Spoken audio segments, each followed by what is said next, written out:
Ngatho muno ni undu wa gucoka Honorable Njeri Maina na mumemerekia muthoni wa Wakirumba ni matiga Andu na Maithori muthoni umwe wa mbere kugwithia ndeto igwetereirwo muno ni a Kenya ciengie mwanake uyu urorageirwo thero-ini ya borithi guku Nairobi nake Honorable Njeri Maina akorwo akirekereria ndeto akiumiriria a Kenya na family thutha wa maumirira ma autopsy niguo uthuthuria wa mwire gugituika Albert Omondi Ojwang arakuire ni undu wa kuguthwo mutwe hamwe na gũitwo na nguraro nyingĩ cia mwĩrĩ ĩno ĩkĩrĩ ndũmĩrĩri ĩrĩa muthoni wa Wakirumba akorwo akĩrekereria Njeri Maina akĩnyitĩrĩra a Kenya na family akorwo akĩgũithia ndeto ĩno akiuga we ona ndarenda kwĩrorera video ici arona ithe wa Albert akĩaria nĩ ũndũ wa maithori ma mũciari na akiuga nĩ ndeto ĩrekĩra mũndũ kĩeha mũno akiuga all that pain I do think that in the name of all that is holy this government must find it a conscience na muthoni akorirwo akirekereria ndumiriri eno eronania maumirira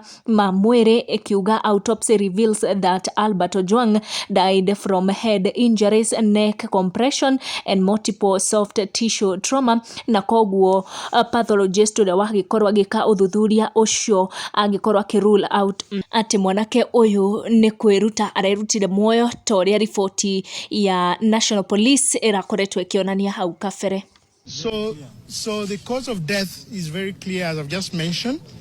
Head injury. We also have neck compression. And we also have other injuries spread all over the body that are pointing towards assault. And as I've just mentioned, we've taken specimens and other investigative agencies